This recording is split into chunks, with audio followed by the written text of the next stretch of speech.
शुरू करते हैं आज के सेशन को। हम एटॉमिक स्ट्रक्चर पढ़ रहे थे, सबको पता है यूजुअल। ठीक है, 4 लेक्चर मस्त मस्त वाले ऑलरेडी हो चुके हैं।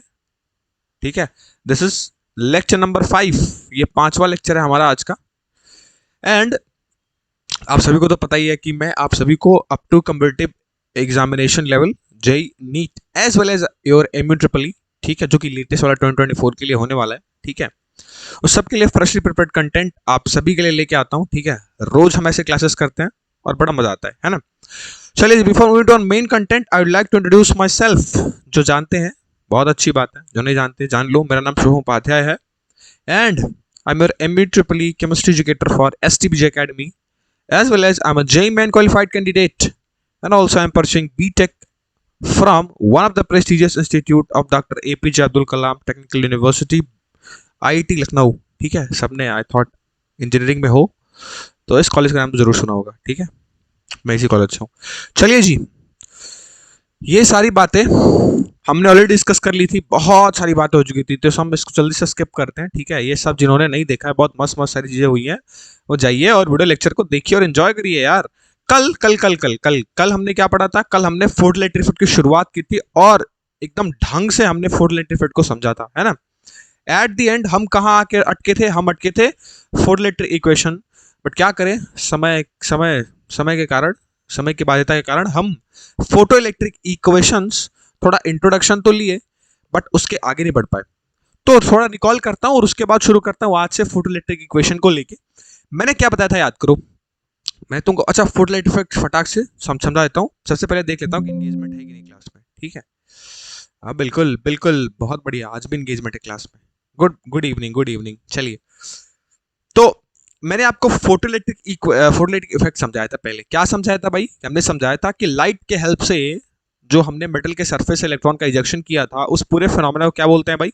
उस पूरे फिनोमेना को बोलते हैं फोटो इलेक्ट्रिक इफेक्ट। ये हमने देख लिया था। चलिए भाई, बहुत अच्छी बात है। अब हमने उसके अंदर कुछ टर्म समझे थे, जो कि वर्क फंक्शन था, जिसको थ्रेशोल्ड एनर्जी बोला जाता है, threshold frequency as well as threshold wavelength. ठीक है, साथ ही साथ हम आगे बढ़ गए थे और कहाँ आ गए थे? फोटो इलेक्ट्रिक इक्वेशन पे। जी हाँ, हम आ गए थे फोटो इलेक्ट्रिक इक्वेशन पे और मैं समझाना चाहता था कि फोटो इलेक्ट्रिक इक्वेशन, अच्छा इसको सिर्फ फोटो इलेक्ट्रिक इक्वेशन नहीं बोलते हैं। ठीक है, इसको अगर कहीं बुक में आइंस्टीन एनर्जी इक्वेशन EE लिखा है तो भी आप टेंशन नहीं लेंगे, वही होता है। ठीक है, इसी को बोला गया आइंस्टीन, क्योंकि ये फोटो इलेक्ट्रिक इफेक्ट पूरा आइंस्टीन आइंस्टीन ने डिस्कवर किया था, इसीलिए इनको जो है उसके उस चीज के लिए नोबेल प्राइज मिला था, है ना। तो कंफ्यूज न होने का। ठीक है, जो EE है मतलब आइंस्टीन एनर्जी इक्वेशन, इसी को बोलते हैं आइंस्टीन एनर्जी इक्वेशन। ठीक है, तो इसी चीज को आइंस्टीन एनर्जी इक्वेशन बोला जाता है, तो टेंशन नहीं लेने का। ठीक है, चलो भाई, टेंशन तो नहीं है, लेकिन समझते हैं आओ कि आइंस्टीन एनर्जी इक्वेशन या फोटो इक्वेशन था क्या। तो मैंने आपको बताया था कि ये हमारा एक मेटल का सरफेस है ना। और फॉर एग्जांपल लेट्स से मैंने बोला था कि एक मेटल ए है जिसकी वर्क फंक्शन जो है वो कितनी है? 5, एक सेकेंड, दोबारा फंस रहा है, रुक जाओ। 5 इलेक्ट्रॉन वोल्ट की कितनी है? 5 इलेक्ट्रॉन वोल्ट।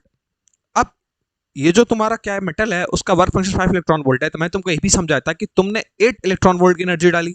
अब होगा क्या कि जैसे ही 8 इलेक्ट्रॉन के वोल्ट की एनर्जी डालोगे तो 5 इलेक्ट्रॉन वोल्ट तो उसको निकालने में खर्च हो गए, बाकी बचे कितने एक्स्ट्रा? 3। तो मैं तुमको समझाया था कि जो 3 एक्स्ट्रा है, बेसिकली वो जो इलेक्ट्रॉन है वो क्या करेगा, जब ये तीन इलेक्ट्रॉन वोल्ट की एक्स्ट्रा एनर्जी उसके पास होगी तो वो उस एनर्जी को काइनेटिक एनर्जी के फॉर्म में यूज करेगा और सरफेस से निकलते ही मूव करना, मतलब भागना शुरू कर देगा, है ना। यहां तक सबको क्लियर है? कोई दिक्कत, कोई डाउट किसी को नहीं होना चाहिए, है ना। बहुत मस्त तरीके से कल बता चुका था मैं। ठीक, अब आगे बढ़ते हैं थोड़ा सा और समझते हैं। अब देखो, सबसे बड़ी चीज मैं कुछ लिखना चाहता हूं यहाँ और वो समझो कि क्या है। देखो, फोटो इलेक्ट्रिक इक्वेशन या फिर आइंस्टीन एनर्जी इक्वेशन की अगर मैं बात करता हूं, ठीक है, सो ये बेसिकली जो होता है, ये बेस्ड होता है law of conservation of energy के प्रिंसिपल पे। अब ये law of conservation of energy का प्रिंसिपल क्या कहता है भाई?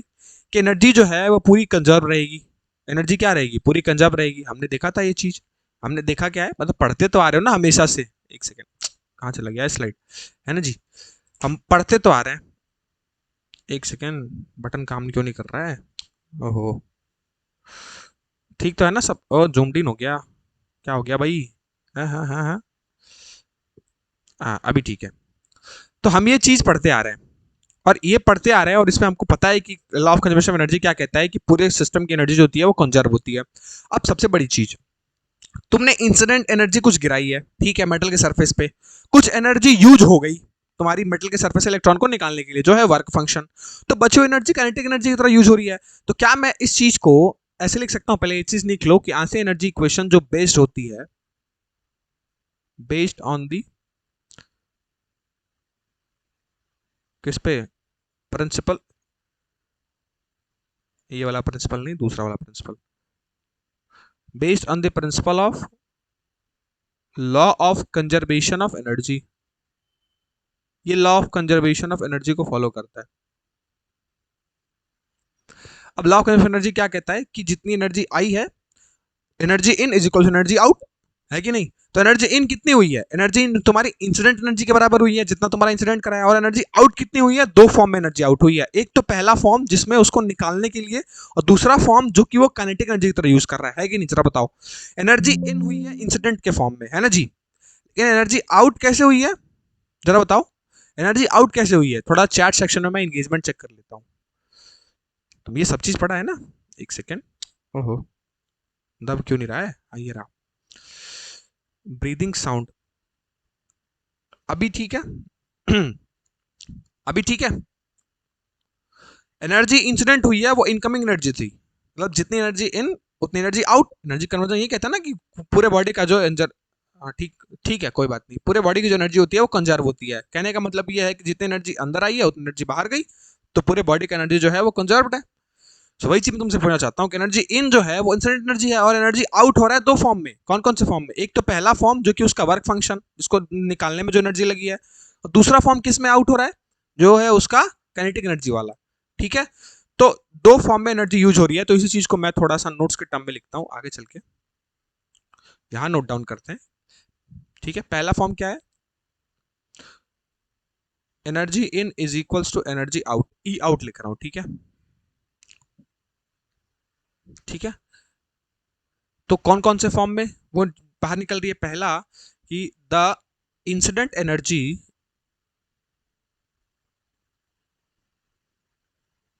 is used in the form of work function to eject the electron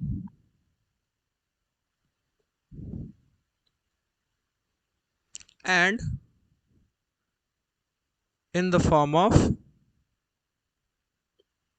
kinetic energy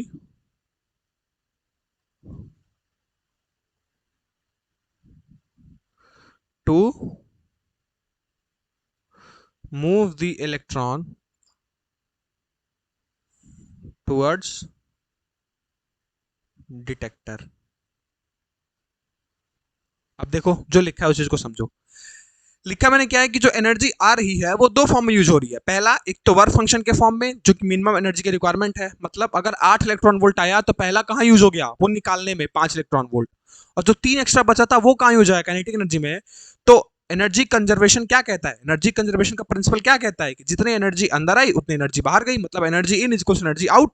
तो एनर्जी इन हो रही है इंसिडेंट के बराबर, और आउट हो रही है दो फॉर्म में। कौन कौन से फॉर्म में? एक तो वर्क फंक्शन के फॉर्म में, और दूसरी काइनेटिक एनर्जी के फॉर्म में। अब ये बताओ कि अगर मैं इसी इक्वेशन को इस हिसाब से, जो तुम्हारा एनर्जी कंजर्वेशन का प्रिंसिपल है, हिसाब से लिखूं, तो मैं ऐसे लिख सकता हूं कि एनर्जी आई, एन ई आई का मतलब है incident energy, is equals to कहां कहां यूज हो रही है, एक तो फाई में मतलब वर्क फंक्शन में, और साथ ही साथ कहां यूज हो रही है, काइनेटिक एनर्जी के ई में।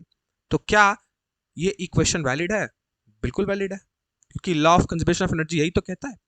और जान के आपको खुशी होगी, खुशी इसलिए होगी क्योंकि यही जो है वो है आइंस्टीन एनर्जी इक्वेशन। हाँ जी, यही है आइंस्टीन एनर्जी इक्वेशन। समझ आया? आओ देखते हैं। रिपीट, अरे यार अब इसमें क्या रिपीट करे भाई, हैं? सिंपल सी तो टर्म है, energy in is equal energy out.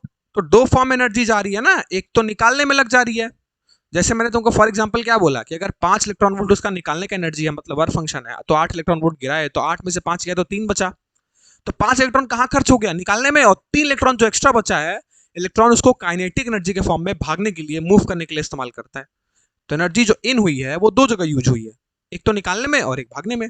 वही तो मैंने लिखा है। तो मैंने उसी को इक्वेशन के फॉर्म में लिख दिया। एनर्जी आई, ई आई का मतलब है इंसिडेंट एनर्जी, लिख देता हूं यहां मैं। ई आई का मतलब क्या है? Incident energy. और फाई क्या है? अरे सर, वर्क फंक्शन या थ्रेशोल्ड एनर्जी, पढ़े तो है। वर्क फंक्शन या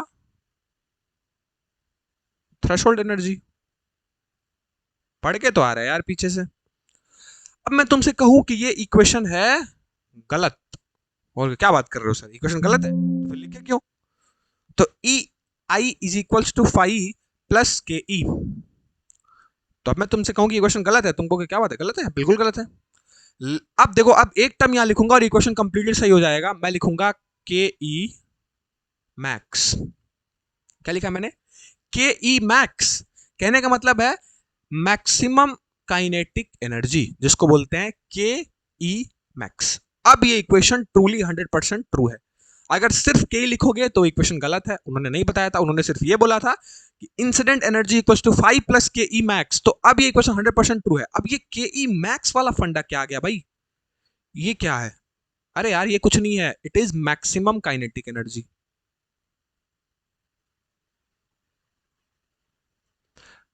अच्छा, तुम लोग बताओ कि मैक्सिमम काइनेटिक एनर्जी समझाना पड़ेगा कि यहाँ मैक्सिमम क्यों यूज हुआ है, या फिर तुम लोगों को ये रीजन पता है? मुझे पता है, ऐसा मत समझना कि मुझे नहीं पता है, बट मैं तुम लोग से पूछ रहा हूँ क्या समझ दूं इसको समझाने के लिए कि यहाँ के ई मैक्स का यूज क्यों किया गया है, वरना फिर आगे बढ़ेंगे। अगर के ई मैक्स तुमको पता है कि यहाँ के ई मैक्स क्यों यूज किया जाता है, तो फिर उस पर डिस्कस करके कोई मतलब ही नहीं बनता है। तो मैं तुम ही लोग से पूछता हूँ, बताओ क्या यहाँ मैक्सिमम काइनेटिक एनर्जी का कॉन्सेप्ट तुमको समझाऊं कि काइनेटिक एनर्जी मैक्सिमम कहाँ से हो गई, या फिर तुम लोग को पता है ये बात? जल्दी बताओ, लेट ना करो, जल्दी बताओ। यस सर, समझाओ, डिस्कस कर दीजिए। और कोई, दो लोग के अलावा और कोई? बता दीजिए। ओके, आ जाओ, आ जाओ। देखो देखो, यहां मैक्सिमम काइनेटिक एनर्जी का मतलब क्या है, थोड़ा ध्यान से समझो। देखो, वही पीछे एग्जांपल लेके चलूंगा और बहुत सिंपलेस्टली तरीके से तुमको समझा दूंगा इस चीज को। देखो, मैंने तुमको बोला कि जो मेटल ए है भैया, उसके लिए जो वर्क फंक्शन है वो 5 इलेक्ट्रॉन वोल्ट है। मतलब एनर्जी को निकालने की जरूरत कितना है? 5 इलेक्ट्रॉन वोल्ट है। तुम 8 इलेक्ट्रॉन वोल्ट गिरा दिए, ठीक है सर, 8 इलेक्ट्रॉन वोल्ट गिरा दिए, ठीक। तो 500 लग गया निकालने में, लेकिन बचा कितना? 3। अब ये जो 3 इलेक्ट्रॉन वोल्ट है ना, जरूरी नहीं है कि जो 3 इलेक्ट्रॉन वोल्ट है, इलेक्ट्रॉन जो है इस पूरे के पूरे 3 इलेक्ट्रॉन वोल्ट को लेके भागे। ऐसा भी हो सकता है कि जो 3 इलेक्ट्रॉन वोल्ट एक्स्ट्रा है ना, उसमें से सिर्फ इलेक्ट्रॉन वन, जो इलेक्ट्रॉन है वो सिर्फ 1 ईवी का एनर्जी यूज करे और काइनेटिक एनर्जी के हेल्प में उसको यूज करे, मतलब काइनेटिक एनर्जी के टर्म में उसको यूज करे। ऐसा भी हो सकता है कि वो 3 में से 2 ईवी को यूज करे काइनेटिक एनर्जी की तरह। तो जब ये 1 ईबी और 2 ईबी यूज होगा ना, तो हम बोलेंगे कि जितनी मैक्सिमम एनर्जी इसको दी गई है वो उससे कम में भाग रहा है। मतलब अभी इस जगह पे आप काइनेटिक एनर्जी शब्द का इस्तेमाल करेंगे। लेकिन अगर वो 3 इलेक्ट्रॉन वोल्ट एनर्जी एक्स्ट्रा बची है और वो तीनों को तीनों लेके भाग रहा है, इट मींस वो अपनी मैक्सिमम काइनेटिक एनर्जी पे है, वो मैक्सिमम एनर्जी को यूज कर रहा है। इसीलिए हम के ई मैक्स का इस्तेमाल करेंगे। अब ये चीज तुमको क्लियर हो गई होगी। जो एक्स्ट्रा एनर्जी बची है, ये 3 इलेक्ट्रॉन वोल्ट, जरूरी नहीं है कि इलेक्ट्रॉन पूरा का पूरा 3 इलेक्ट्रॉन वोल्ट ले ले, वो 1 इलेक्ट्रॉन वोल्ट लेके भी भाग सकता है, तो भी हम काइनेटिक एनर्जी तो कहेंगे ना, क्योंकि मूव कर रहा है। लेकिन अगर वो पूरा का पूरा काइनेटिक एनर्जी का इस्तेमाल कर ले, मतलब वो अपनी मैक्सिमम स्ट्रेंथ पे भागे, वो पूरी एनर्जी को ले ले, तो इसीलिए हम इक्वेशन में हमेशा पूरी एनर्जी को कंसीडर करते हैं कि आखिर टोटल एनर्जी कितनी एक्स्ट्रा बची। अगर पूरी नहीं लिखेंगे तो क्या ये इक्वेशन वैलिड होगा? तुम बताओ। क्या यहां energy incident equals to energy outgoing होगा? क्या energy in equals energy out होगा? नहीं होगा। इसलिए यहां मैक्सिमम शब्द का इस्तेमाल किया गया है ताकि ये इक्वेशन वैलिड रह पाए। Simplification eight its best. अब क्लियर है? बताओ, इससे सिंप्लीफाइड कोई तरीका है समझने का? नहीं ना यार, मुझे पता है। देखो, फंसता है पढ़ते वक्त ना, कई बार चीजें दिमाग में आती है कि सर क्यों भाई मैक्सिमम क्यों हो गया, इसलिए मैं तुम सबसे ही पूछ लिया। अगर पता है तो बहुत अच्छी बात है, नहीं पता है तो मैं बताता हूँ ना, मैं किस लिए हूँ यार। समझ आया? इसलिए इक्वेशन में मैक्सिमम का इस्तेमाल किया गया है। ठीक, अब देखो, अब थोड़ा थोड़ा क्या करेंगे, अब कुछ हम फॉर्म पढ़ेंगे इसी इक्वेशन का। ये सिर्फ एक सिंगल फॉर्म था, अब इससे कई डिफरेंट फॉर्म के तरीके से सवाल पूछा जाता है। तो पहला जो जनरल टर्म था वो तो हम लिख लेते हैं। जनरल फॉर्म क्या था इक्वेशन का? जनरल फॉर्म इक्वेशन का क्या था कि incident energy E I is equals to five plus kinetic energy, हमेशा याद रखिएगा मैक्स लगाइएगा तभी ये इक्वेशन ट्रू है, वरना फिर हर जगह गलत हो जाएंगे आप। ठीक है, चलिए। अच्छा ये बताइए ई आई क्या है? अरे सर जी, इंसिडेंट एनर्जी। तो एनर्जी को कैसे लिखा जाता है भाई? बोलो बोलो। एच न्यू बोलो लिखा जाता है, या फिर एच एफ? तो ठीक है भाई, इंसिडेंट एनर्जी को क्या लिख सकते हैं? H nu is equals to, अच्छा फाई को क्या लिख सकते हैं फ्रीक्वेंसी के टर्म में? अरे सर क्यों मजाक कर रहे हो, एच न्यू नॉट। अभी तो पढ़े हैं पीछे, बोलो पढ़े कि नहीं पढ़े? और काइनेटिक एनर्जी को आप काइनेटिक एनर्जी मैक्सिमम के टर्म में रख लीजिए, चाहे अभी रख लो ऐसे ही। ठीक है, तो ये हो गया एक दूसरा फॉर्म, ये क्या हो गया? Second form. थर्ड, अगर मैं वही चीज तुमसे पूछूं कि क्या किसी भी इंसिडेंट एनर्जी को वेवलेंथ के टर्म में कैसे लिखा जा सकता है, तो तुम लिख सकते हो एच सी बाई लेमडा। क्या बात है सर। सो इसी आइंस्टाइन एनर्जी का तीसरा फॉर्म देख लो, इसी को मैं क्या लिख सकता हूं? H C by lambda. अच्छा फाई को एच सी बाई लेमडा मतलब वेवलेंथ के टर्म में क्या लिख सकते हैं? अरे बोलोगे मजाक कर रहे हो क्या sir, H C by lambda naught, कल ही तो पढ़ाया था। और काइनेटिक एनर्जी मैक्स, बोलो कोई डाउट? कोई डाउट बता दो। ये तीनों फॉर्म समझ आई क्वेश्चन के? आसान है, बस खोल के लिख दिया। अच्छा फिर से लैग अभी? कोई डाउट है इसमें? दिख रहा है सबको? ऐसा तो नहीं है ना फिर से लैग हो रहा है? ऐसा कैसे बोल सकते हो यार, 5G कनेक्शन यूज कर रहा हूँ फिर भी लैग हो रहा है। हम्म, अभी क्लियर है? लैग था बट क्लियर है। Okay okay okay, very good very good very good. समझ आया? बताओ जल्दी। अच्छा तो एक और फॉर्म नोट कर लो। कौन सा फॉर्म? इसी चीज को बस अल्टीपल्टी मार दो, अल्टीपल्टी मार दो। It means kinetic energy maximum अगर मेरे को निकालना है तो मैं क्या करूंगा? इंसिडेंट एनर्जी में से फाइव को माइनस कर दूंगा, तो मैं लिख सकता हूं इंसिडेंट एनर्जी माइनस फाइव। और इसी को फ्रीक्वेंसी और वेवलेंथ के टर्म में कैसे लिख देंगे भाई? तो ये भी नोट कर लो, काइनेटिक एनर्जी मैक्सिमम कितनी हो जाएगी? H nu minus H nu naught, और वेवलेंथ के टर्म में तो नीचे लिख देते हैं kinetic energy max equals to H C by lambda minus H C by lambda naught. ठीक है जी, ठीक है, ठीक है, समझ गया है ना? तो ये कुछ फॉर्म्स हैं जो आप अलग अलग different form different different questions के यूजेस के हिसाब से नोट डाउन कर सकते हैं। ठीक, चलो अब इंपॉर्टेंट चीज, क्या इंपॉर्टेंट चीज? अब मैं तुमको थोड़ा ग्राफ के बारे में सिखाता हूँ। किसके बारे में? ग्राफ के बारे में। तो टेंशन नहीं लेने का, ग्राफ में हम थोड़ा सा समझेंगे कि ग्राफ जो है वो ग्राफ कैसे ड्रॉ करते हैं। तो अब मैं तुमको आगे थोड़ा ले चलता हूँ, है हाँ स्लो स्लाइड है। ठीक है, अब हम थोड़ा ग्राफ देखेंगे। ग्राफ से मल्टीपल चॉइस सवाल कम्पिटिटिव एग्जाम में बनते हैं, उस चीज को समझो। अब वो ग्राफ है तुम्हारे kinetic energy maximum versus frequency का graph. Kinetic energy maximum versus frequency का ग्राफ। ठीक है, चलिए आइए। मैंने आपको पीछे इक्वेशन पढ़ाया क्या कि भाई काइनेटिक एनर्जी मैक्सिमम अगर मैं फ्रीक्वेंसी के टर्म में लिखूं तो क्या हो सकता है? ये वाला हो सकता है, जो मैंने ये वाला मॉडिफाइड फॉर्म देखा। तो मैं इसको लिख सकता हूं H nu minus H nu not. बोलो लिख सकता हूं? बोलो बोलो लिख सकता हूं? अब ये बताओ, अगर मैं तुमसे कहूं कि मेरे को kinetic energy maximum versus frequency का ग्राफ चाहिए, चाहिए, तो ये बताओ एच न्यू नॉट क्या है? एच न्यू नॉट क्या है जरा बताना मेरे को। Sir ji H nu not क्या है? एच न्यू नॉट तो वर्क फंक्शन है। और ये बताओ, अगर मैं इस ग्राफ को ड्रॉ करने के लिए मैं मान रहा हूं कि मैंने किसी एक पर्टिकुलर मेटल को फिक्स कर दिया है, सो मुझे जरा तुम ये बताओ क्या ये एच न्यू नॉट की वैल्यू कभी चेंज होगी? क्योंकि मैंने मेटल को फिक्स कर दिया, और हर मेटल के लिए मैंने तुमको कल ही लेक्चर में पढ़ाया था कि जो वर्क फंक्शन फाई होता है वो फिक्स होता है। इट मींस अगर मैं मेटल को फिक्स कर दूं तो क्या ये एच न्यू नॉट एक कांस्टेंट हो जाएगा? ये तो नहीं बदलेगा। क्यों भाई? क्योंकि एच न्यू नॉट होता है वर्क फंक्शन, और हर मेटल के लिए वर्क फंक्शन तो सेम रहता है। जब तक आप मेटल नहीं बदलोगे तब तक वर्क फंक्शन थोड़े बदलेगा। तो एच न्यू नॉट जो लिखा गया है इस इक्वेशन में, क्या ये एच न्यू नॉट कांस्टेंट की तरह ट्रीट होगा? बिल्कुल। अब मुझे जरा ध्यान दो, अगर मैं कहता हूं कि मैंने काइनेटिक एनर्जी को वाई एक्सिस पे प्लेस करनी है और फ्रीक्वेंसी को मैंने एक्स एक्सिस पे प्लेस करनी है, तो क्या ये तुमको साफ साफ y is equals to M X minus C का ग्राफ दिख रहा है कि नहीं? स्ट्रेट लाइन कितने पढ़े हैं? आओ अब थोड़ा पता करते हैं तुम्हारी मैथ की नॉलेज। क्या ये तुमको y is equals to M X minus C का इक्वेशन बनता हुआ नजर आ रहा है? ये ऊपर वाला इक्वेशन, इक्वेशन नंबर 1 इसको मैं बोल देता हूं। बोलो, इतना सिंपल आराम से ले चल रहा हूं, इसलिए ग्राफ समझना है ढंग से। ग्राफ जो नहीं पढ़ा होता है ना, समझ ही नहीं आता है। स्ट्रेट लाइन की इक्वेशन क्या होती है? y equals to M X plus C. लेकिन यहां क्या है? y equals to M X minus C, है ना?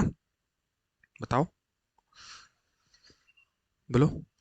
स्लोप तो पॉजिटिव है, बिल्कुल स्लोप तो पॉजिटिव है, लेकिन क्या ये y equals to M X minus C का ग्राफ दिख रहा है? अरे बिल्कुल दिख रहा है भाई। क्यों? क्योंकि y एक्सिस पे अगर मैं काइनेटिक एनर्जी को ले लूंगा, एक्स एक्सिस पे मैं तुमको क्या ले लूंगा? फ्रीक्वेंसी, क्योंकि हमको काइनेटिक एनर्जी मैक्सिमम फ्रीक्वेंसी के पीछे तो चाहिए। और एच न्यू नॉट कांस्टेंट है, तो कांस्टेंट तुम्हारा क्या होता है? इंटरसेप्ट होता है। तो खुद मिला के चेक कर लो ना, कंपेयर करो जरा स्ट्रेट लाइन के इक्वेशन से। जब कंपेयर करोगे तो क्या दिखेगा? y equals to M X minus C का ग्राफ दिखेगा। और y is equals to M X minus C का ग्राफ कैसे ड्रॉ करते हैं? हाँ, इंटरसेप्ट निगेटिव होगा, तो वही तो बोला है, दिख तो रहा है। अब वही चीज मैं क्या करता हूं ग्राफिकल फॉर्म में। तो ग्राफ को ड्रॉ करने के लिए हमको दो एक्सिस लेनी पड़ेगी। तो आइए थोड़ा सा मुझे समय दीजिए और मैं आपके लिए ऐसे एक यहां खींच देता हूं। एक सेकेंड, इसको हम कर लेते हैं वाइट, और एक और खींच लेते हैं भाई। दो एक्सिस खींच लेते हैं, समय बचेगा। ठीक, बिल्कुल। चलिए जी, तो ये हमारी दो एक्सिस हो गई। अब प्लॉटिंग शुरू करो जरा, प्लॉटिंग शुरू करो। जब प्लॉटिंग शुरू करोगे तो क्या वाई एक्सिस में क्या है? Y axis kinetic energy max है, तो इधर मैं क्या लूंगा? के ई मैक्सिमम। ठीक है सर। अच्छा, एक्स एक्सिस पे क्या है? एक्स एक्सिस पे फ्रीक्वेंसी मतलब न्यू, इसका मतलब है फ्रीक्वेंसी। पीछे छिप तो नहीं रहा है? दिख रहा है ना? जरा बताओ, पीछे छिप तो नहीं रहा है? कुछ दिख रहा है ना? एक बार जल्दी से बताओ, क्योंकि मुझे नहीं पता चलेगा, तुम लोग बताओ। पीछे छिप तो नहीं रहा है ना कुछ? ऊपर ही लिखेंगे, ठीक है? दिख रहा है ना? छिप गया? समझ नहीं आ रहा है? छिप रहा है, छिप रहा है, समझ नहीं आ रहा है क्या? और ऊपर ड्रॉ करें, और ऊपर ड्रॉ करें? जल्दी बताओ, जल्दी बताओ, जल्दी बताओ। और ऊपर ड्रॉ करें? कम ऑन टेल मी, समय नहीं वेस्ट करते ना। मैं हमेशा कोशिश करता हूँ कम टाइम में ज़्यादा पढ़ाऊँ, रोज पढ़ाता हूँ, आज भी पढ़ना है थोड़ा सा। अच्छा चलो, थोड़ा सा उठाते हैं और हल्का ऊपर कर देते हैं तुम्हारे कहने पे, ठीक है? ये थोड़ा सा इधर खसका लो और इस चीज को थोड़ा सा और ऊपर बना देते हैं, ठीक है?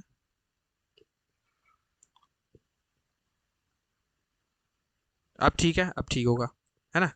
चलिए, तो अब मैंने y एक्सिस पे के मैक्स डाल दिया और x एक्सिस पे क्या डाला? फ्रीक्वेंसी। अब मुझे बताओ, इंटरसेप्ट निगेटिव है और स्लोप पॉजिटिव है, तो स्लोप पॉजिटिव के लिए जो ग्राफ बनता था वो ऐसे खींचा जाता है ना जी? याद है? पढ़े हो ना? पॉजिटिव स्लोप, निगेटिव स्लोप के लिए ऐसे होता है, पॉजिटिव स्लोप के लिए ऐसे होता है। तो वही चीज मैं ड्रॉ करूंगा। स्लोप क्योंकि पॉजिटिव है तो मैं एक लाइन ड्रॉ करूंगा, ठीक है?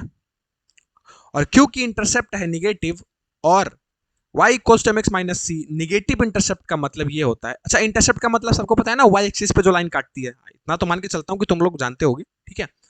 ये जो ग्राफ होगा ये कुछ ऐसा ग्राफ होगा जो यहां से शुरू होगा, और क्योंकि इंटरसेप्ट है निगेटिव इसलिए आएगा डॉटेड। ये तुम्हारा होगा इंटरसेप्ट जो कि होगा निगेटिव। अच्छा ये बताओ, इंटरसेप्ट की वैल्यू कितनी है? तो इंटरसेप्ट की वैल्यू इक्वेशन से जरा कंपेयर करो, तो माइनस सी की वैल्यू, माइनस सी की वैल्यू कितनी है? H nu not. तो मैं यहां लिख दूं एच न्यू नॉट और आगे लगा दूं माइनस। बिल्कुल लगा दीजिए सर। सो ये है आपका ग्राफ, और इस ग्राफ का स्लोप कितना है? तो जरा एक्स एक्सिस पे है फ्रीक्वेंसी, तो m से कंपेयर करोगे तो m आएगा h के बराबर। इट मींस जो इसका स्लोप है वो है h। सो ये है करेक्ट ग्राफ आपका काइनेटिक एनर्जी वर्सेस फ्रीक्वेंसी का। बताओ कोई डाउट है? समझ आया क्या? समझ आया? क्या कोई डाउट है इस ग्राफ को समझने में? मैंने सिंपल सिंपल बस कंपैरिजन करके ग्राफ को ड्रॉ करना सिखाया है।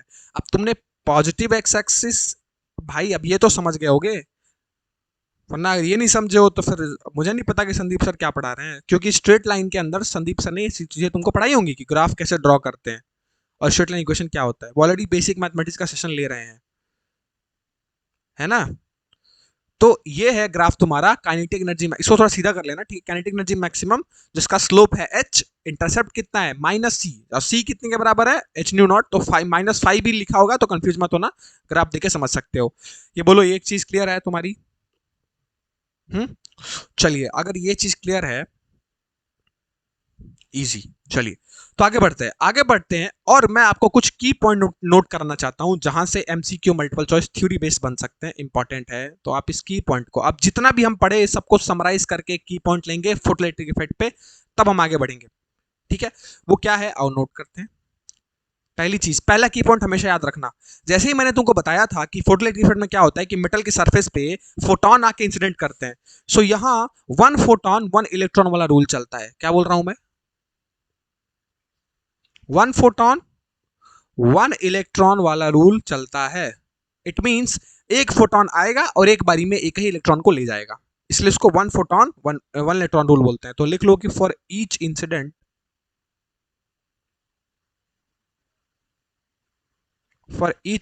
Photon there is 1 ejection of electron from the surface of metal, ठीक है? दूसरा की पॉइंट क्या है, हमेशा याद रख लो, फोटोन इतनी तेजी से आगे गिरते हैं ना, एकदम फटाक फटाक आके, ऐसे आया और ले गया, ऐसे आया ले गया। तो जो दो सक्सेसिव फोटोन है उनके बीच टाइम लैग बहुत कम होता है। मतलब टाइम लैग कम का मतलब सिंपल भाषा में, आसान भाषा में ये समझ लो कि वो इतनी तेजी से गिरते हैं और इतनी तेजी से इलेक्ट्रॉन इजेक्शन होता है कि उनके बीच टाइम का lag almost almost tends to zero होता है, नेग्लिजिबल टाइम का लैग होता है, ठीक है? मतलब बहुत फटाक से आते हैं और बहुत फटाक से ले जाते हैं, ऐसा रूल है, ठीक है? क्योंकि इंसिडेंट हुआ तुरंत ले गया, इंसिडेंट हुआ तुरंत ले गया, तो टाइम लैग बहुत कम है ना? तो वही चीज में लिख लो कि जो नेग्लिजिबल टाइम लैगिंग होती है, time lagging between time lag in between two successive photon is negligible, ठीक है? अब देखो तीसरा पॉइंट और बड़ा इंपॉर्टेंट है ये, ठीक है? सारे के सारे मैं तुमको बता दिया पहले ही कि ऐसा कभी भी नहीं होगा ना कि सारे के सारे जो इलेक्ट्रॉन है वो अपनी मैक्सिमम काइनेटिक एनर्जी पे भागे। वो काइनेटिक एनर्जी से, मैक्सिमम काइनेटिक एनर्जी से लेस काइनेटिक एनर्जी में भी भाग सकते हैं। तो तीसरा पॉइंट वही है, ठीक है? नॉट ऑल द इलेक्ट्रॉन्स, मैंने तुमको बताया ना कि अगर 3 इलेक्ट्रॉन वोल्ट एक्स्ट्रा निकलेगा तो ऐसा जरूरी नहीं है कि वो तीनों को तीनों लेके भागे। वो 1 इलेक्ट्रॉन वोल्ट को लेके भाग सकता है, वो 2 को लेके भाग सकता है। मतलब कहने का मतलब है कि हमेशा मैक्सिमम से कम ही रहेगा वो वैल्यू, मैक्सिमम से कभी एक्सीड नहीं होगा, ऑलरेडी वो मैक्सिमम फिक्स है ना? तो ऐसा जरूरी नहीं है कि सारे के सारे इलेक्ट्रॉन निकले और सब के सब अपनी मैक्सिमम काइनेटिक एनर्जी में भाग रहे हैं, ऐसा जरूरी नहीं होता है, ठीक है? तो वही चीज लिख लो, नॉट ऑल द इलेक्ट्रॉन्स, या फिर इसको लिख लो not all the ejected electrons, ejected electrons have ke मतलब kinetic energy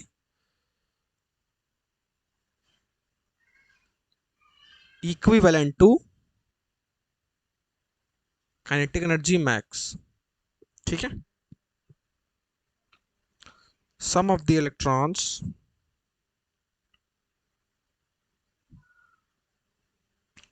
have kinetic energy K E less than के ई मैक्स, ठीक है? पॉइंट मैंने उस चीज को समराइज कर दिया। अब अगर कोई पूछे कि बताओ काइनेटिक एनर्जी की वैल्यू कहां से कहां वेरी करती है, तो आराम से समझ जाओगे कि जीरो से बड़ी या बराबर हो सकती है काइनेटिक एनर्जी, और काइनेटिक एनर्जी से छोटी या मैक्सिमम, मतलब मैक्सिमम काइनेटिक एनर्जी से छोटी या बराबर हो सकती है। तो ये पॉइंट जो मैंने बॉक्स में बनाया ना, इस चीज को याद रख लो। कहां से कहां वेरी करेगी? जीरो से काइनेटिक एनर्जी इक्वल भी हो सकती है जीरो के, या फिर उससे ज्यादा बड़ी हो सकती है, या फिर काइनेटिक एनर्जी से मैक्सिमम से छोटी हो सकती है, या उसके बराबर हो सकती है। मैक्सिमम के आगे कभी नहीं जाएगी। सो क्या ये पॉइंट, क्या ये तीनों की पॉइंट तुमको क्लियर है? आओ देख लेते हैं। क्या लैग लैग लैग? ओके, अभी भी सही है यार। वो सेकंड है, जितना जल्दी होता है फोटोइलेक्ट्रिक वहां लैग। अरे यार ऐसा क्यों भाई?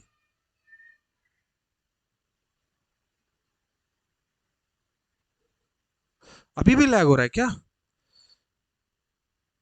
अरे ऐसा कैसे हो सकता है यार? How it is possible? No video and no voice, low quality.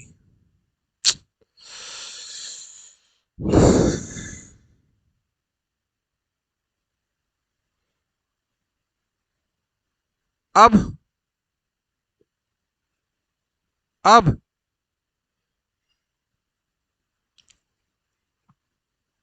ऐसा कैसे हो गया यार? Lag clear but quality low. Lag clear या क्वालिटी लो, ऐसा कैसे हो सकता है यार? What should I do? अब ठीक है, अभी ठीक है, अभी ठीक है, जल्दी बता दो यार। अभी ठीक है, अभी ठीक हो गया। आवाज आ रही है? आवाज आ रही है? आवाज आ रही है? अच्छा अच्छा, अगर आवाज आ रही है तो जरा बताओ कि ये समझ आया?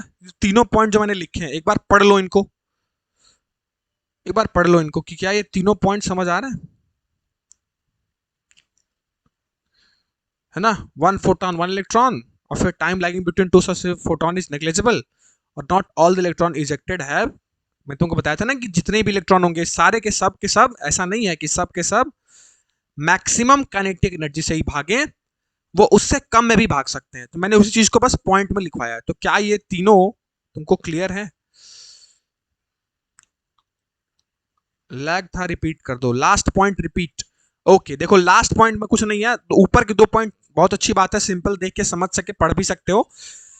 लास्ट पॉइंट तुमको बताता हूं मैंने क्या लिखा है कि not all the electron ejected, मतलब not all the ejected electron have kinetic energy equivalent to K E max. कहने का मतलब ये है कि जैसे मैंने एग्जांपल लिया था कि अगर 3 इलेक्ट्रॉन वोल्ट एक्स्ट्रा बच रहा है, तो ऐसा जरूरी नहीं है कि वो तीनों को तीनों लेके मैक्सिमम पे भागे, है ना? वो कम भी लेके भाग सकता है ना? वो चाहे तो 1 इलेक्ट्रॉन वोल्ट लेके भाग सकता है, चाहे तो 2 इलेक्ट्रॉन वोल्ट लेके भाग सकता है। वही चीज मैंने यहां नोट डाउन कराई है, बस उसको पॉइंट में लिख दिया है कि not all the ejected electron have kinetic energy equivalent to kinetic energy max. मतलब ऐसा नहीं है कि सभी के सभी इलेक्ट्रॉन अपने मैक्सिमम काइनेटिक एनर्जी पे भागे, वो कुछ इलेक्ट्रॉन कुछ उससे मैक्सिमम से कम में भी भाग सकते हैं। तो काइनेटिक एनर्जी का रेंज कहां से कहां वेरी करेगा? जीरो भी हो सकता है काइनेटिक एनर्जी, बिल्कुल, और काइनेटिक एनर्जी मैक्स से छोटा या फिर उसके बराबर भी हो सकता है। जीरो से बड़ा या फिर उसके बराबर भी हो सकता है, और काइनेटिक एनर्जी मैक्सिमम से छोटा या उसके बराबर भी हो सकता है। क्या अब ये बात क्लियर है? हो गया क्लियर? अब ये बात क्लियर है? बोलो, क्या अब ये बात क्लियर है सबको? जल्दी से। हम्म, चलिए, वेरी गुड। ये 3 पॉइंट थे, है ना? चलिए, तो ये 3 की पॉइंट थे जो आपको पता होने चाहिए। ठीक, अब फोटोइलेक्ट्रिक इफेक्ट में ही ना एक और टॉपिक आता है जो है स्टॉपिंग पोटेंशियल का।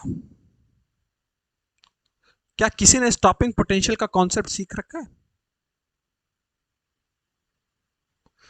सुना है कभी स्टॉपिंग पोटेंशियल का नाम? देखो, मैं तुमको ये अप टू द मैक्स पढ़ा रहा हूं, ठीक है, as well as for your modern physics.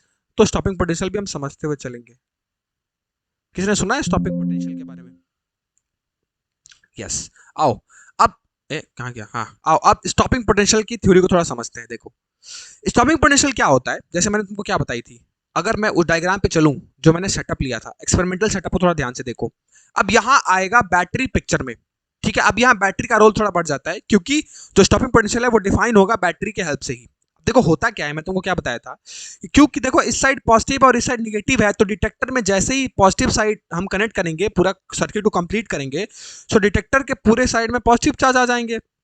ठीक है, अब देखो स्टॉपिंग पोटेंशियल समझने के लिए हुआ क्या ना, जब स्टॉपिंग पोटेंशियल का कॉन्सेप्ट को स्टडी किया जा रहा था, तो उस वक्त क्या किया गया कि बैटरी की पोलैरिटी को रिवर्स कर दिया गया। मतलब जहां पहले पॉजिटिव लगा था, अब वहां कर दिया गया निगेटिव, और जहां पहले निगेटिव था वहां कर दिया पॉजिटिव। तो कुछ नहीं करना है, बस स्टॉपिंग पोटेंशियल में क्या करना है, बैटरी की पोलैरिटी को रिवर्स कर दीजिए। अब जैसे ही बैटरी की पोलैरिटी को रिवर्स किया गया, अब खेल शुरू हुआ स्टॉपिंग पोटेंशियल का। ठीक है, सब कुछ सेम रहेगा सेटअप, बस करना क्या है, इसमें बैटरी की पोलैरिटी को कर देना है अपोजिट। क्या कर देना है, बैटरी की पोलैरिटी को कर देना है अपोजिट। तो मैं एक काम करता हूं, इस फिगर को यहीं से कॉपी करता हूं और वहां लेके चलता हूं, और फिर तुमको स्टॉपिंग पोटेंशियल का कॉन्सेप्ट समझाता हूं। ठीक है, आराम से करेंगे, कोई टेंशन नहीं, कोई दिक्कत नहीं। आओ, अब देखो, अब इस केस में मान लो एक वक्त के लिए, ठीक है, अब मैं वैसे तो चेंज नहीं कर सकता, बट इसको मान लो कि अब ये पोलैरिटी निगेटिव हो गई, ये पोलैरिटी पॉजिटिव हो गई, अब ये पोलैरिटी कर दी गई उल्टी। ठीक है, हालांकि अंदर वाले साइन को मैं नहीं बदल सकता हूं क्योंकि वो एक फिगर है, मतलब इमेज है, बट अभी समझ लो कि इस साइड है तुम्हारी नेगेटिव पोलैरिटी, इस साइड हुई पॉजिटिव पोलैरिटी। अब बैटरी को रिवर्स कर दिया गया, उल्टा कर दिया गया। ठीक है, अब बैटरी जो हो गई वो हो गई रिवर्स। अब होगा क्या, देखो, अब जैसे ही बैटरी को रिवर्स किया गया और लाइट को इंसिडेंट कराया गया मेटल के सरफेस पे, तो इलेक्ट्रॉन तो निकले, क्यों, क्योंकि फोटोइलेक्ट्रिक इफेक्ट तो अभी भी हो रहा है। लेकिन क्योंकि बैटरी की पोलैरिटी है अपोजिट, तो ये बताओ अब अगर इलेक्ट्रॉन का इजेक्शन होगा, तो मैं तुमसे बस एक ही सवाल पूछूंगा, क्या है कि डिटेक्टर पे ये बताओ कौन सा चार्ज डेवलप हो जाएगा। क्योंकि ये निगेटिव साइड से कनेक्ट है, तो क्या पूरे डिटेक्टर पे निगेटिव चार्ज आ जाएंगे? बिल्कुल आ जाएंगे सर, पूरे डिटेक्टर पे क्या आ जाएंगे, निगेटिव चार्ज आ जाएंगे। अब जरा ये बताओ, इलेक्ट्रॉन भी निगेटिवली चार्ज, डिटेक्टर पे भी निगेटिव चार्ज। अब अगर इलेक्ट्रॉन ऐसे एनर्जी गिरी और मेटल के सरफेस अगर इलेक्ट्रॉन निकला है, तो इलेक्ट्रॉन के पास होगी काइनेटिक एनर्जी। अब वो भागना शुरू करेगा किधर, टुवर्ड डिटेक्टर। लेकिन इस बार डिटेक्टर भी कैसा चार्ज है, निगेटिवली चार्ज है। तो ये बताओ, क्या ये जो इलेक्ट्रॉन है, फोटो इलेक्ट्रॉन है, क्या ये कभी डिटेक्टर तक पहुंच पाएगा? नहीं पहुंच पाएगा। क्यों नहीं पहुंच पाएगा? क्योंकि दोनों जो नेचर है चार्जेस का, दोनों है अपोजिट, अपोजिट कह रहा हूं, निगेटिव, और दोनों के दोनों क्या करेंगे, एक दूसरे को रिपेल करेंगे। तो डिटेक्टर कभी इस इलेक्ट्रॉन को अपने पास नहीं आने देगा। अब जरा मुझे ये बताओ तुम कि मान लो कि इंसिडेंट एनर्जी गिरी, ठीक है, और इलेक्ट्रॉन जो है वो अपनी मैक्सिमम काइनेटिक एनर्जी पे भागा टुवर्ड डिटेक्टर। अब जरा ये बताओ, जैसे ही ये डिटेक्टर की तरफ आगे बढ़ेगा, क्योंकि दोनों का नेचर है सेम, तो क्या रिपल्शन दोनों के बीच होगा? बिल्कुल होगा। तो क्या एक वक्त या फिर एक पॉइंट ऐसा आएगा जिस पॉइंट पे ये जो इलेक्ट्रॉन है जैसे जैसे आगे बढ़ेगा उसकी काइनेटिक एनर्जी घटते जाएगी? क्यों? क्योंकि रिपल्शन की वजह से उसके अपोजिट डायरेक्शन में एक रिपल्सिव फोर्स उसको अपनी तरफ वापस खींच रहा होगा। मतलब जैसे जैसे वो आगे बढ़ने की कोशिश करेगा, due to repulsion kinetic energy, उसकी जो मैक्सिमम काइनेटिक एनर्जी थी वो घटती जाएगी, और एक पॉइंट ऐसा आएगा जिस पॉइंट पे उसकी काइनेटिक एनर्जी मैक्सिमम हो जाएगी जीरो। होगी कि नहीं होगी?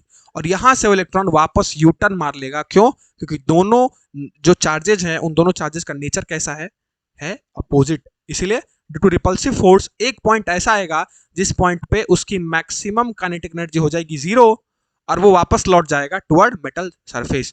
यही कॉन्सेप्ट आता है स्टॉपिंग पोटेंशियल का। तो अब स्टॉपिंग पोटेंशियल बताऊं क्या है? देखो बहुत सिंपल है। रिवर्स में बैटरी ने जितनी पोटेंशियल लगाई एक इलेक्ट्रॉन की मैक्सिमम काइनेटिक एनर्जी को जीरो करने के लिए, उसी पोटेंशियल को स्टॉपिंग पोटेंशियल बोला जाता है। देखो इतना सिंपल था।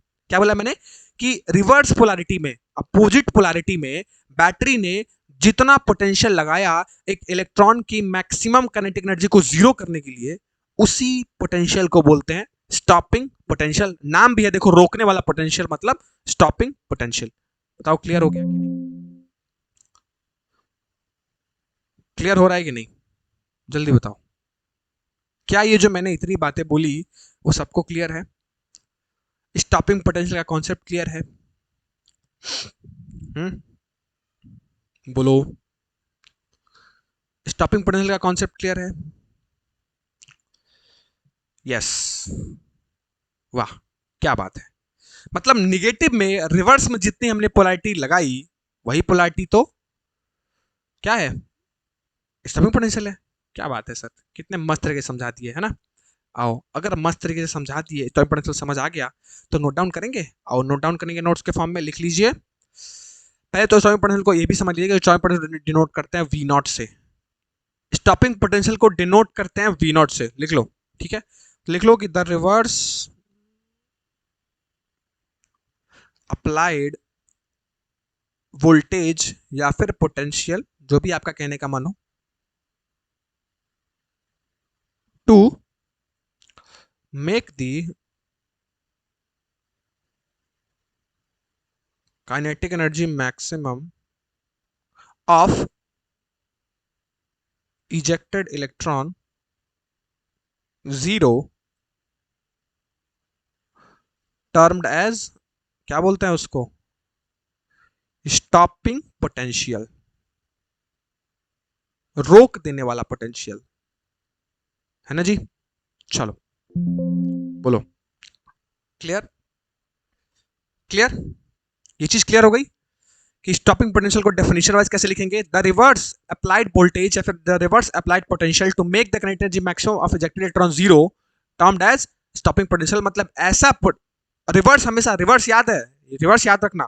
उल्टी पोलैरिटी है ना, पहले पॉजिटिव थी, वहां हमने नेगेटिव लगा दी, नेगेटिव को बना दिया पॉजिटिव, तो रिवर्स पोलैरिटी हो गई।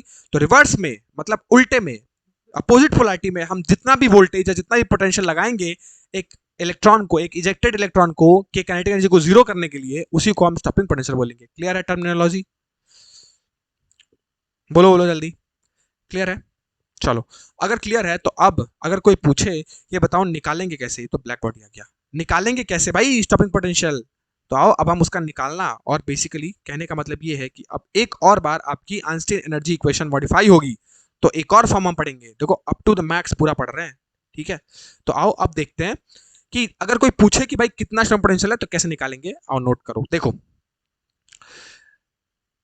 ये बताओ, अगर कोई फोटो इलेक्ट्रॉन चला है, मान लो मैंने लाइट गिराई, इलेक्ट्रॉन इजेक्ट हो गया, अब वो भागा डिटेक्टर की तरफ। डिटेक्टर क्योंकि अपोजिट नेचर का था, तो डिटेक्टर क्या किया, उस इलेक्ट्रॉन की काइनेटिक एनर्जी को एक पॉइंट ऐसा आया जिसपे उसने काइनेटिक एनर्जी को जीरो कर दिया, है ना। ठीक है, चलो क्लियर है। चलो तो अब मैं तुमसे ये चीज पूछना चाहता हूं, ये बताओ क्या डिटेक्टर ने कुछ वर्क डन किया होगा? बिल्कुल। क्यों भाई? क्योंकि इलेक्ट्रॉन आ रहा है, उसको रोकने के लिए वर्क डन करना पड़ेगा ना। तो डिटेक्टर ने बैटरी के हेल्प से क्या किया है, वर्क, मतलब डिटेक्टर नहीं कहेंगे, एक्चुअली वर्क डन तो बैटरी ने किया है।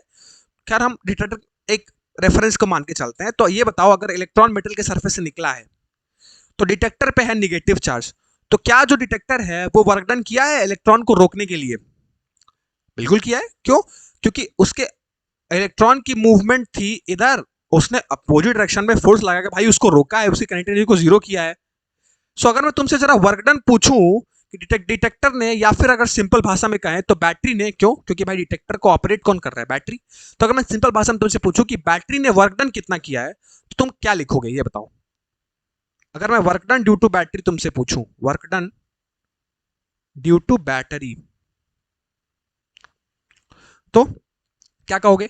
सिंपल सी चीज है, सबने पढ़ा है कि work done is equals to potential upon charge होता है, सबने पढ़ रखा है, झूठ मत बोलना। उल्टा लिख दिया मैं भी। Potential equals to work done upon charge होता है, तो work done is equals to potential into charge होता है, सबने पढ़ा है, क्लास 10 में भी पढ़ा है और 12 में भी पढ़ा है ये चीज। तो अब ये बताओ अगर एक इलेक्ट्रॉन चार्ज की जगह, क्यू की जगह तुम्हारा फोटो इलेक्ट्रॉन है, और जिस पोटेंशियल पे उस फोटो, मैं तुमसे पूछूं कि पहले सिंपल सी चीज समझो, ये एकदम सिंप्लीफाइड तरीके समझो। हमको पता है कि work done is equals to potential into charge होता है। अब एक इलेक्ट्रॉन को रोकने के लिए मैं तुमसे पूछूं कि कितना वर्क डन बैटरी ने किया होगा, सो क्या तुम इसको V इंटू ई लिख सकते हो, मतलब EV लिख सकते हो? बोलो क्यों? क्योंकि जो चार्ज है वो यहाँ एक इलेक्ट्रॉन है, और पोटेंशियल, जिस पोटेंशियल पर ये क्या हुआ है, जीरो किया गया है, मतलब वर्क डन जितना किया गया है, जिस पोटेंशियल पे लगा के इलेक्ट्रॉन को जीरो करने की कोशिश की गई है। क्या ये चीज क्लियर है कि वर्क डन जो है वो EV के बराबर होगा? ये बताओ, यहाँ जो वर्क डन होगा वो किसके बराबर होगा? EV के बराबर होगा। बोलो, ये चीज क्लियर है? बोलो। फार्मूला भी सब लोग जानते हैं कि work done equals to potential into charge होता है। तो यहाँ चार्ज का मतलब क्या है? चार्ज का मतलब है एक इलेक्ट्रॉन, सो मैं वर्क डन जो है क्या मैं उसको E इंटू वी लिख सकता हूं? E है तुम्हारा इलेक्ट्रॉन और V है तुम्हारा उसको पोटेंशियल। बोलो, और किसी को क्लियर नहीं है जैनुल खान के अलावा? क्लियर है?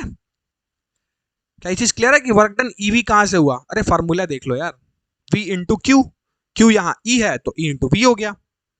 बोलो, क्लियर है? अगर ये चीज क्लियर है तो आओ आगे प्रोसीड करते हैं और अप्लाई करो work energy theorem. Work energy theorem कितनों को पता है? आई थॉट सबको पता होगा, क्लास 11 पढ़ के आए हो यार। तो वर्क एनर्जी थ्योरम जैसे ही हम लगाएंगे तो हमने वहां ये चीज पढ़ी है क्या, कि जो वर्क डन होता है ना वो चेंज इन काइनेटिक एनर्जी होता है। वर्क डन होता है वो डेल्टा के ई, मतलब चेंज इन काइनेटिक एनर्जी होता है। अच्छा, वर्क डन कितना है? E V. और काइनेटिक एनर्जी का चेंज कहां से हुआ? तो यार शुरुआत में काइनेटिक एनर्जी कितनी थी? मैक्सिमम। और जिस पोटेंशियल पे काइनेटिक एनर्जी को रोक दिया गया है उसी को क्या बोलते हैं? Stopping potential. तो एट द एंड जब इलेक्ट्रॉन रुक गया है और वापस घुमा है तो उसकी फाइनल काइनेटिक एनर्जी कितनी हो गई है? वो हो गई है 0। तो ये बताओ क्या जो चेंज है काइनेटिक एनर्जी वो के मैक्स के बराबर हुआ? और वर्क डन तुम्हारा ई वी के बराबर है। अब जिस पोटेंशियल पे जो उसकी काइनेटिक एनर्जी मतलब मैक्सिमम काइनेटिक एनर्जी हुई है 0, उसी पोटेंशियल को तो स्टॉपिंग पोटेंशियल बोलते हैं। और स्टॉपिंग पोटेंशियल को डिनोट कैसे करते हैं? वी नॉट से। तो क्या इसी फॉर्मूले में मैं इस चीज को ऐसे लिख दूं कि के ई मैक्स मतलब maximum kinetic energy is equals to E, और क्योंकि ये जो वी है ये तो पोटेंशियल है लेकिन हमको स्टॉपिंग पोटेंशियल के टर्म में लिखना होगा, तो क्या मैं वी को वी नॉट लिख दूंगा? So E V not is your final answer. मतलब याद हमको ये रखना है रिलेशन कि काइनेटिक एनर्जी मैक्सिमम जो होता है वो ई वी नॉट के बराबर होता है, जहां वी नॉट क्या होता है? सर जी वी नॉट है आपका स्टॉपिंग पोटेंशियल, मतलब वो पोटेंशियल जिसपे फाइनल काइनेटिक एनर्जी, शुरुआत में जब लाइट गिरी, जब मेटल निकला तो उसकी काइनेटिक एनर्जी थी मैक्सिमम, लेकिन एक टाइम ऐसा आया जिसपे फाइनल काइनेटिक एनर्जी कितनी हो गई? 0। तो जिस पोटेंशियल पे ये सारा काम हुआ है उसको बोलते हैं स्टॉपिंग पोटेंशियल। क्या ये क्लियर हो गया कि kinetic energy maximum is equals to E V naught कैसे हुआ? बताओ जल्दी से, जल्दी से फटाफट चैट सेशन में CLR लिख दो या फिर Y लिख दो तो मैं समझ जाऊंगा कि क्लियर है। क्या बात है, क्या बात है। और गौरव पाल और जो नए बच्चे जो कल जुड़े थे, आज जो नए बच्चे जुड़े हैं उनको समझ नहीं आ रहा है? वो भी तो एक्टिव रहे यार क्लास में। सबसे सबसे सब लोग एक्टिविटी दिखाओ अपनी और बताओ कि ये चीज समझ आई कि नहीं, कि kinetic energy E V naught कैसे हुआ। जल्दी जल्दी जल्दी जल्दी, टाइम नहीं है हमारे पास, फटाफट से रिस्पॉन्स दो अपना। और लोग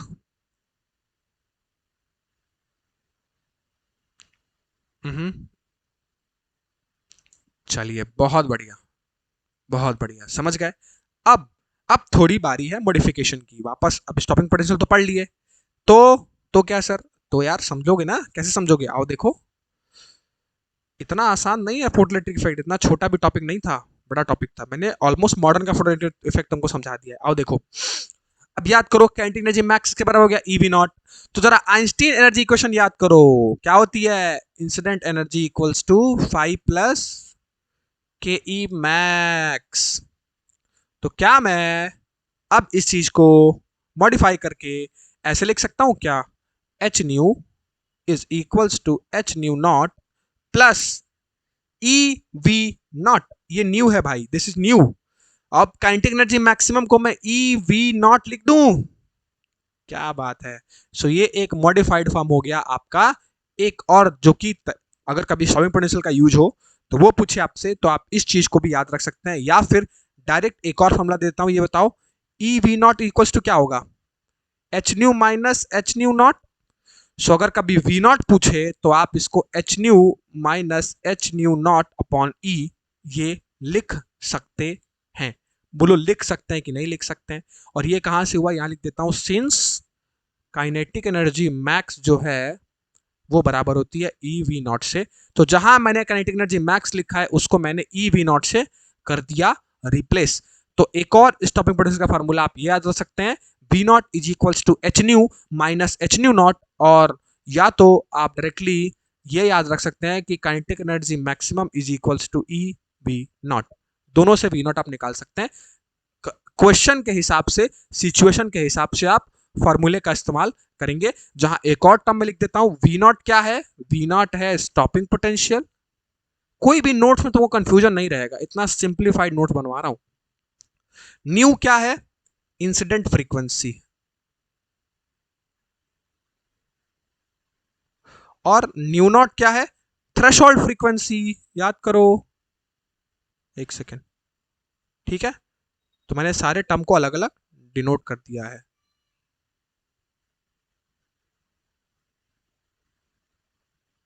बोलो क्लियर, बोलो क्लियर, और अगर मजा आया तो बोलो मजा आया। बताओ क्लियर, अगर मजा आया तो बोलो मजा आया। मजा आया सच में? ऑल क्लियर, क्या बात है, बहुत ही बढ़िया, बहुत ही बढ़िया।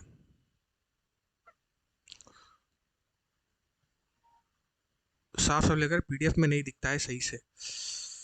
यार देखो, कोशिश तो करता हूँ, ठीक है। एक्चुअली होता क्या है कि जिस स्पीड से मैं बोलता हूँ ना, कोशिश करता हूँ कुछ स्पीड से मेरा हाथ भी चले, उसके वजह से जान सकते हो थोड़ा सा उसको मैच करने के लिए थोड़ा राइटिंग ज़रा हो जाती है। और मेरी आदत है छोटा लिखने का, ये भी एक बड़ा रीज़न है। अगर इसी चीज़ को मैं बड़ा लिखता है तो तुमको वो समझ आता अच्छे से। ठीक, मज़ा आया सच में? चलो, अगर मज़ा आया तो बहुत अच्छी बात है। तो फाइनली, क्या finally sir, finally stopping potential का खेल समाप्त।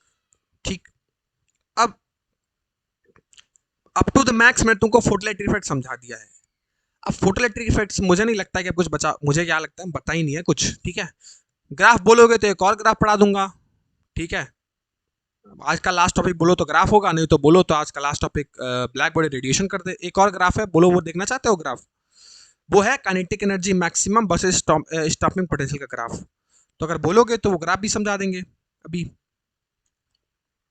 और नहीं तो बोलो फिर उस ग्राफ को छोड़ दो, स्किप कर दो। अगर तो आगे चल के तुमको आज ब्लैक बॉडी रेडिएशन भी पढ़ा दूंगा। क्या कहते हो, ब्लैक बॉडी रेडिएशन पढ़ना है या फिर एक और ग्राफ बचा है उसको भी पढ़ना है अभी फोटोइलेक्ट्रिक इफेक्ट में, लास्ट होगा वो। बोलो यार, ये फोटो इलेक्ट्रिक इफेक्ट कितना लंबा था यार। अरे भाई, फोटो इलेक्ट्रिक इफेक्ट पूरी मॉडर्न का भी इंक्लूड करके मैं तुमको पढ़ाया हूँ, ठीक है। अच्छा, ग्राफ पढ़ना है, यस करा दें। Okay, okay, excitement at its best, आ जाओ। तो एक सेकेंड, एक second, hold a second.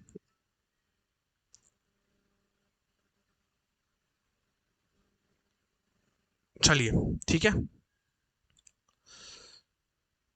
Let me silent my phone, एक सेकेंड। हाँ जी, चलिए, तो आइए आगे। नेक्स्ट जो होगा वो एक और चीज बची है फोटोइलेक्ट्रिक इफेक्ट में, उसको कवर अप करते हुए हम चलेंगे, ठीक है। और अब जो बचा है last turn photo electric effect में आज का, ठीक है। कल के लेक्चर से होगा ब्लैक बॉडी रेडिएशन, कल हो जाएगी फोटो इलेक्ट्रिक इफेक्ट की समाप्ति, और कल आगे ब्लैक बॉडी रेडिएशन से और आगे जो बचा हुआ है कंटिन्यू। अभी बोर मॉडल भी पढ़ना है, फिर आगे आगे चलोगे तो क्या पढ़ना है, क्वांटम मैकेनिक्स शुरू होगी, है ना, क्वांटम नंबर्स, उसमें बड़ा कंफ्यूजन होगा, एल एम एन है ना, एन एल एम एन। चलो चिंता मत करो, वो मस्त तरीके से पढ़ाएंगे ना, एकदम क्वांटम नंबर निकालना सीख जाओगे, ठीक है। अभी बहुत अब थ्योरी थ्योरी पार्ट आगे बचा होगा, ठीक है। खैर अभी बोर टाइम मॉडल तो आने वाला है, असली मजा तो उसमें है, ठीक है। पूरी कंप्लीट मॉडर्न फिजिक्स तुम इस एटॉमिक स्ट्रक्चर में पढ़ रहे हो, तो अगर कोई बच्चा इस वो में से कंफ्यूजन है कि सर क्या पढ़ा रहे हैं केमिस्ट्री में, तो केमिस्ट्री में टॉपिक अगर अप टू द मैक्स पढ़ोगे मैक्सिमम लेवल तक, तो वो इंक्लूडेड है इसमें, जेई एडवांस में भी है, जेई मेंस में भी है, इवन नीट में भी है। तो अगर यहाँ ये चीज पढ़ रहे हो ढंग से, तो मॉडर्न फिजिक्स का कॉन्सेप्ट कंप्लीटली क्लियर। तो कितने कितने चीज, कितना फायदा तुम्हारा हो रहा है, एक तो एटॉमिक स्ट्रक्चर बहुत अच्छे से क्लियर, दूसरा मॉडर्न फिजिक्स का मैक्सिमम पार्ट, सिर्फ न्यूक्लियाई को छोड़ के ऑलमोस्ट सारा पार्ट इसमें कवर हो चुका है और हो गया रहेगा जब हम खत्म करेंगे इसको, ठीक है। तो दो फायदे एक साथ, फिजिक्स का भी एक चैप्टर कवर हो जाएगा और साथ ही साथ केमिस्ट्री का भी। तो अप टू द मैक्स पढ़ते चलो, आओ। एक ग्राफ और बचा है, आज उसको पढ़ाता हूं, जो है स्टॉपिंग पोटेंशियल से रिलेटेड। स्टॉपिंग पोटेंशियल में एक हम ग्राफ पढ़ते हैं, और ये जो ग्राफ होगा इस बार ये होगा काइनेटिक एनर्जी, या फिर इसको ऐसे काइनेटिक एनर्जी मत लिखो, इसको ऐसे समझो, देखो स्टॉपिंग पोटेंशियल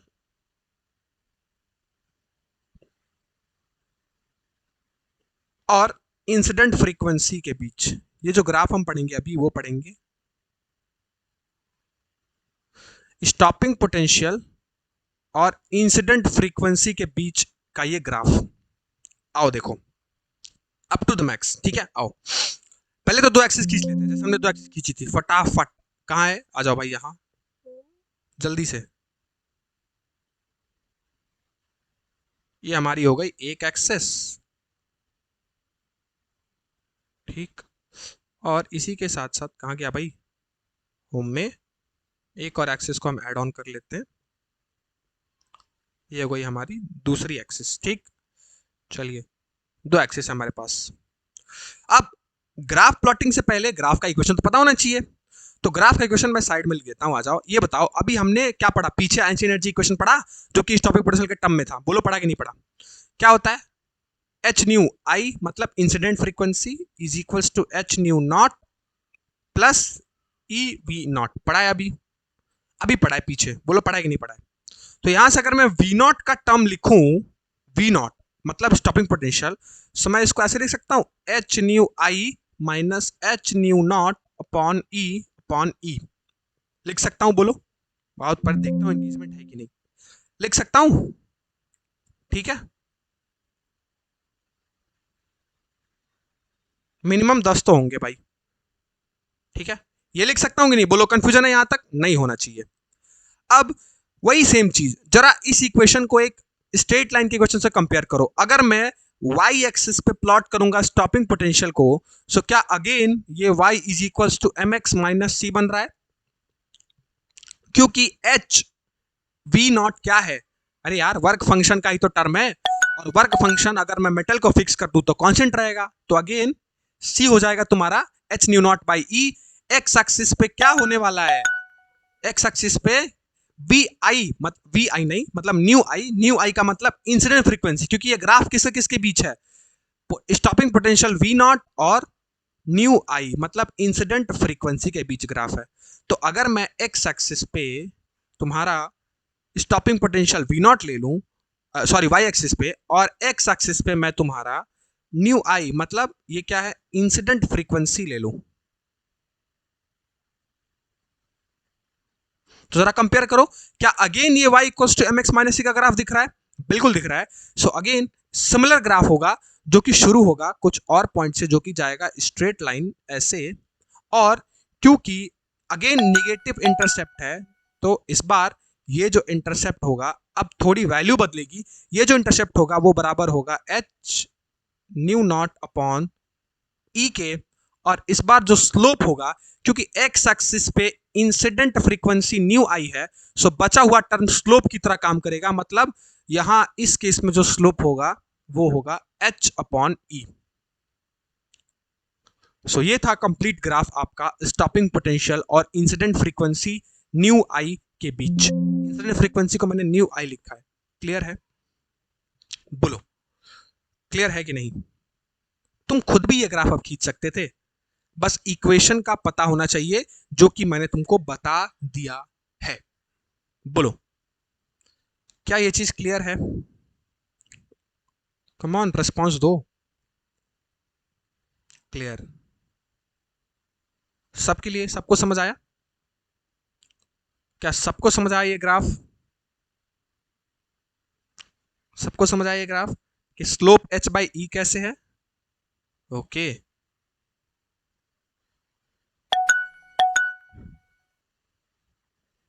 चलो बिल्कुल क्लियर है, very good very good very good.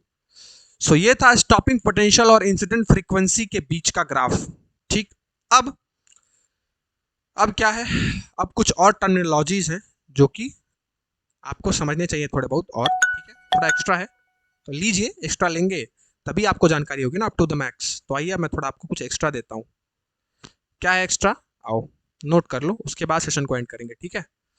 5-10 minute और एक्स्ट्रा पढ़ते हैं, आ जाओ। एक टर्म आती है इंटेंसिटी, कई बार इंटेंसिटी निकालने को बोल देता है।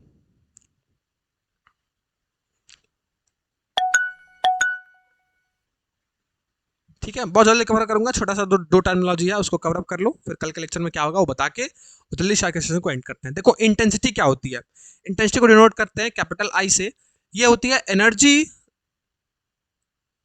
Per unit area per unit time. क्या बोला मैंने, इंटेंसिटी होती है, मान लो कि तुमसे पूछेगा फोटोन की जो इंटेंसिटी है, जो लाइट की इंटेंसिटी है वो कितनी है, तो कैसे निकालोगे। ठीक है, पूछता है सवाल, पूछता है, बिल्कुल पूछता है, इंटेंसिटी सवाल आते हैं। सो intensity per unit area per unit time, intensity क्या होती है, energy incident per unit area per unit time.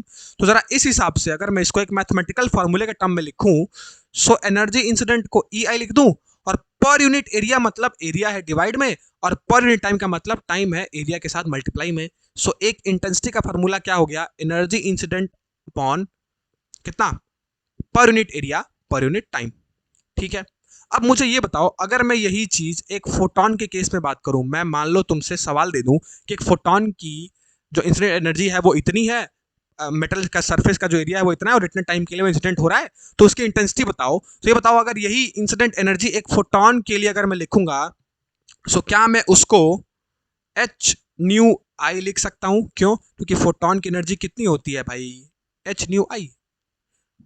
तो अगर इंसिडेंट एनर्जी आई है, सो क्या मैं इसी फार्मूले में जो ई आई है उसको रिप्लेस कर सकता हूं, एच न्यू आई अपॉन ए इंटू टी, बिल्कुल कर सकता हूं सर। अगर मैं एक फोटोन की बात करता हूं तो आप ये लिखेंगे, लेकिन अगर मैं कभी भी आपसे, अब एक चीज याद रख लीजिए, अगर मैं तुमसे कहूं कि जो लाइट गिर रही है उस पूरी लाइट की इंटेंसिटी बताओ, तो आपको कुछ नहीं करना है, एक लाइट में एन नंबर ऑफ फोटॉन्स हो सकते हैं। सो अगर मैं लाइट की इंसिडेंट एनर्जी पूछूं तो आप उसको एन एच न्यू हमेशा लिखिएगा। क्या लिखिएगा, एन एच न्यू। अगर मैं इंसिडेंट एनर्जी को ई आई डिनोट कर रहा हूं तो एन एच न्यू आई आपका लाइट की एनर्जी हो जाएगी। देखो जब भी लाइट की बात हो ना, एक सिंगल फोटोन की बात हो तो उसकी एनर्जी होती है एच न्यू, लेकिन अगर पूरी लाइट की बात हो तो एक लाइट में एन नंबर ऑफ फोटोन हो सकते हैं ना, और मैं तुमको पढ़ाया है कि जब एन नंबर ऑफ फोटोन हो तो एच न्यू के साथ एन को मल्टीप्लाई कर दीजिए। सो यही फॉर्मूला फॉर लाइट, ये है फॉर ईच फोटोन।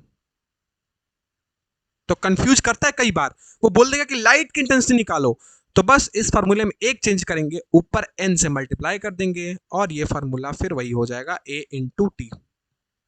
ये था कंप्लीट इंटेंसिटी का इंफॉर्मेशन जो कि एग्जाम के लिए इंपॉर्टेंट होता है। बोलो क्लियर है कि नहीं, अगर क्लियर है और मजा आया तो बोल दो मजा आया, क्लियर है, क्लियर। लैग, अभी भी लैग, ओहो नहीं होना चाहिए यार, अभी ठीक है, क्लियर है, तो बताओ क्लियर है, मजा आया, ठीक है, चलिए जी, चलिए जी, बहुत बढ़िया, बहुत बढ़िया, ठीक है।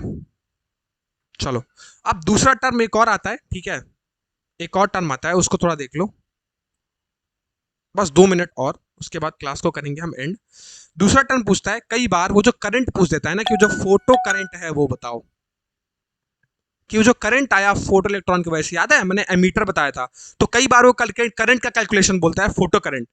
सो क्या होता है, कोई भी वो जो पूरा डिटेक्टर और जो तुम्हारा पूरा सेटअप था, उस पूरे सेटअप में फोटो इलेक्ट्रॉन जैसे ही आगे बढ़ता है तो करंट का फ्लो होता है। सो कई बार वो फोटो करंट पूछ देता है, ठीक है, तो फोटो करंट के लिए स्मॉल आई से डिनोट करते हैं, ठीक है। तो कई बार वो पूछता है, तो ये बताओ, अगर मैं तुमसे कहना चाहूं, ये बताओ करंट का फॉर्मूला क्या होता है, I equals to Q by T, सब पढ़ा है, बिल्कुल। तो अगर फोटो इलेक्ट्रॉन के लिए वो फोटो करंट निकालना है, सो ये चीज क्या सबने पढ़ रखी है क्वांटाइजेशन से, कि Q is equals to N E होता है, बोलो झूठ नहीं बोलेगा, क्वांटाइजेशन ऑफ चार्ज आपने पढ़ा है, तो इलेक्ट्रॉन के लिए जो चार्ज होगा वो कितना होगा, एन इंटू ई। सो बस इसी Q को एन ई से रिप्लेस कर दीजिए, तो जो आपका आई होगा वो हो जाएगा एन ई बाई टी, यही से आपका निकलेगा क्या, फोटो करंट। बस सिंपल सा एक फॉर्मूला है, मैं जरूरी समझा बताना तो मैंने तुमको ये चीज बता दी बस। और याद रख लो एन क्या है, एन है नंबर ऑफ इलेक्ट्रॉन, क्लियर, बस, ठीक है। तो ये हो गई आपकी इंटेंसिटी और ये हो गई आपकी फोटो करंट, क्लियर है, ठीक, ठीक है। चलिए आज का सेशन को यही एंड करते हैं, मिलेंगे आपसे नेक्स्ट लेक्चर में।